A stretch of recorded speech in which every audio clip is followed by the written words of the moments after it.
నామానికి స్తోత్రం కలుగునుగాక. ప్రభువైన యేసుక్రీస్తు నామంలో వీడియో చూస్తున్నటువంటి దైవ ప్రియులందరికీ కూడా మరి యేసుక్రీస్తు నామములో వందనాలు తెలియజేస్తూ ఉన్నాం. ప్రియులరా, కొరింథీయులకు రాసిన మొదటి పత్రిక 1వ అధ్యాయము 18వ వచనం. సిలువను గూర్చిన వార్త నశించుచున్న వారికి వెర్రితనము, కానీ రక్షింపబడుచున్న మనకు దేవుని శక్తి. చిన్న ప్రార్థన చేసుకుందాం. పరిశుద్ధాత్మ తండ్రి, మీకు వందనాలు స్తోత్రాలు చెల్లిస్తూ ఉన్నాం. ప్రభువా, ఇంతవరకు సజీవంగా ఉంచిన నీ ప్రేమను బట్టి వందనాలు. మరి ఈ సమయంలో నీ పరలోకపు దివ్యమైన వర్తమానమును విడుదల చేసి నీ ప్రజలను దర్శించి మహిమ పొందుకోమని యేసు నామములో ప్రార్థించి అడిగి వేడుకుంటున్నాం తండ్రి, ఆమేన్. ప్రియులారా, లోకంలో ఎన్నో రకాలైనటువంటి వార్తలు ఉంటాయి. కానీ ఇక్కడ ప్రత్యేకంగా యేసయ్య సిలువను గురించినటువంటి వార్త ప్రపంచం అంతా తెలిసేలాగా మరి ఆయన త్యాగము చెప్పుకోదగింది, అది ఎవరూ చేయలేనటువంటిది. అందుకనే సిలువను గూర్చిన వార్త అని ఒక వార్తను గురించి అపోస్తలుడైన పౌలు నొక్కి వక్కాణిస్తూ ఉన్నాడు. ఏంటి అంటే, సిలువను గూర్చిన వార్త నశించిపోవచ్చున్న వారికి వెర్రితనం. ఒకప్పుడు మరి నేను నశించిపోవలసిన వ్యక్తినే. కానీ ఎందుకు అంటే, ఆత్మస్వరూపి అయినటువంటి దేవుని యొక్క విలువ తెలియక బొమ్మలని ఆరాధిస్తూ బొమ్మలే దేవుళ్ళని భ్రమపడుతూ మరి ఆ భ్రమలో కొట్టుమిట్టాడుతూ ఉన్నటువంటి నన్ను యేసయ్య సిలువ రక్షించింది. కాబట్టి ఆ సిలువ లేకపోతే విలువ లేదు. మానవ జీవితానికి సిలువయే విలువను తీసుకొచ్చింది. కాబట్టి ఆ విలువని కాపాడుకోవాలి అంటే ఒక క్రమం అవసరం. మరి ఆ క్రమం కోసమే పరిశుద్ధాత్మ దేవుడు మనకి, చాలామంది ఏమనుకుంటారంటే, చాలామంది మేము అభిషేకం పొందుకున్నాము, మాకు ఈ 40 దినాలతోటి పని లేదు, ఇవి పాత నిబంధన గ్రంథం యొక్క ఆచారం అని అనుకుంటారు. ప్రియులారా, ఆచారమే కానీ ఆ ఆచారము నిన్ను క్రమంలోకి తీసుకొచ్చేదైతే దాన్ని నువ్వు ఆచరించితే ధన్యుడు అవుతావు.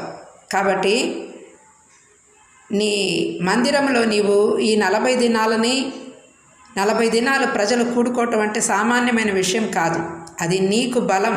సేవకుడిగా 40 దినాలు నీ ప్రజలు నీ దగ్గరకు వచ్చి వారు నీ నిమిత్తమే ప్రార్థన చేస్తారు, నీ కుటుంబం నిమిత్తం ప్రార్థన చేస్తారు, పరిచర్య నిమిత్తం ప్రార్థన చేస్తారు. కాబట్టి ఎంతమంది కూడుకుంటే అంత బలం. ఐకమత్యమే మహాబలం అంటారు కదా. కాబట్టి గత దినాల్లో కూడా మరి 40 దినాల ప్రార్థనలో రోజు ఒక కంటత వాక్యం ఇచ్చి 40 కంటత వాక్యాలు చివరి రోజున టెస్ట్ పెట్టినప్పుడు చక్కగా పాస్ అయిన వాళ్ళు సంతోషంగా కొన్ని వాక్యాలైనా అన్ని వాక్యాలు నేర్చుకునే వాళ్ళు నేర్చుకున్నారు, చక్కగా ప్రైజులు గెలుచుకున్నారు.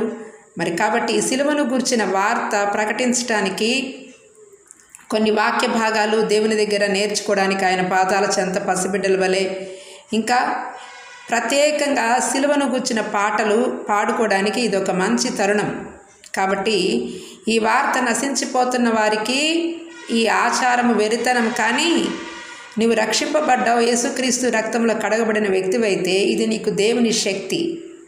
కాబట్టి దైవశక్తి పొందుకోవడానికి క్యాంపస్లో ఉన్నవారు, ఇరుగు పొరుగు వారు, మరి ఎరిగిన ప్రతి ఒక్కరూ కూడా సాయంకాల సమయంలో మనము 5 గంటల నుండి 6 గంటల వరకు పెడుతున్నటువంటి ఈ యొక్క సిలువ ధ్యాన ఆరాధనలు అంటాను నేను. కాబట్టి ఈ సిలువ ధ్యాన ఆరాధనల్లోకి వచ్చి మరి మాతో మనందరం కలిసి ప్రభువుని ఆరాధిద్దాం, ఆయన వార్తని మనము విందాం, ఆయన సిలువని మనము ధ్యానించి మన జీవితాలను చరితార్థం చేసుకుందాం. మే గాడ్ బ్లెస్ యూ. దేవుడి మాటలు దీవించునుగాక. Once again May God bless you. చిన్న ప్రార్థన చేసుకుందాం. పరిశుద్ధాత్మ తండ్రి, మీకు వందనాలు స్తోత్రాలు చెల్లిస్తూ ఉన్నామయ్యా. గ్రూపులో ఉన్నటువంటి బిడ్డలందరినీ కూడా జ్ఞాపకం చేసుకుంటూ ఉన్నాం. నీ ప్రియ సేవకులను సేవకురాంటలను మీరు దీవించమని ప్రార్థిస్తూ ఉన్నాం అయ్యా. మరి నా తండ్రి, నీ సిలువను గురించి మేము ధ్యానించడానికి మాకు ఇచ్చిన ఈ గొప్ప భాగ్యాన్ని బట్టి మీకు వందనాలు స్తోత్రాలు. నా తండ్రి, మీరు చేసిన త్యాగముకై వందనాలు ప్రవ్వా. మా కొరకే మీరు కార్చిన రక్తముకై వందనాలు తండ్రి. ఏమి చెల్లించినా మీ రుణాన్ని మేము తీర్చుకోలేమయ్యా. అందుకే నా తండ్రి, నా ప్రవ్వా అయ్యా, ఇవి మీ దినాలలో నా తండ్రి, నా ప్రవ్వా నీ త్యాగాన్ని జ్ఞాపకం చేసుకుంటున్నాం. నీ యొక్క యాగమును, నీ బలి యాగమును మేము జ్ఞాపకం చేసుకుంటూ ఉన్నాం. నా తండ్రి, మా కొరకే మీరు కార్చిన రక్తాన్ని అయ్యా దున్నబడిన మీ శరీరాన్ని మేము జ్ఞాపకం చేసుకుంటూ తండ్రి, అయ్యా ఇదిగో నా ప్రవ్వా, మీ నామాన్ని మేము ధ్యానించడానికి మాకు ఇచ్చిన ఈ అవకాశాన్ని బట్టి వందన స్తోత్రాలు చెల్లిస్తూ యేసు నామములో ప్రార్థించి అడిగి వేడుకుంటున్నాం తండ్రి. ఆమేన్, ఆమేన్, ఆమేన్. తండ్రి, కుమార, పరిశుద్ధాత్మ దేవుని సన్నిధి మనందరికీ తోడై ఉండి ప్రేమ సహవాసములు మనల్ని స్థిరపరిచి వర్ధిల్ల చేయనుగాక. Amen. May God bless you.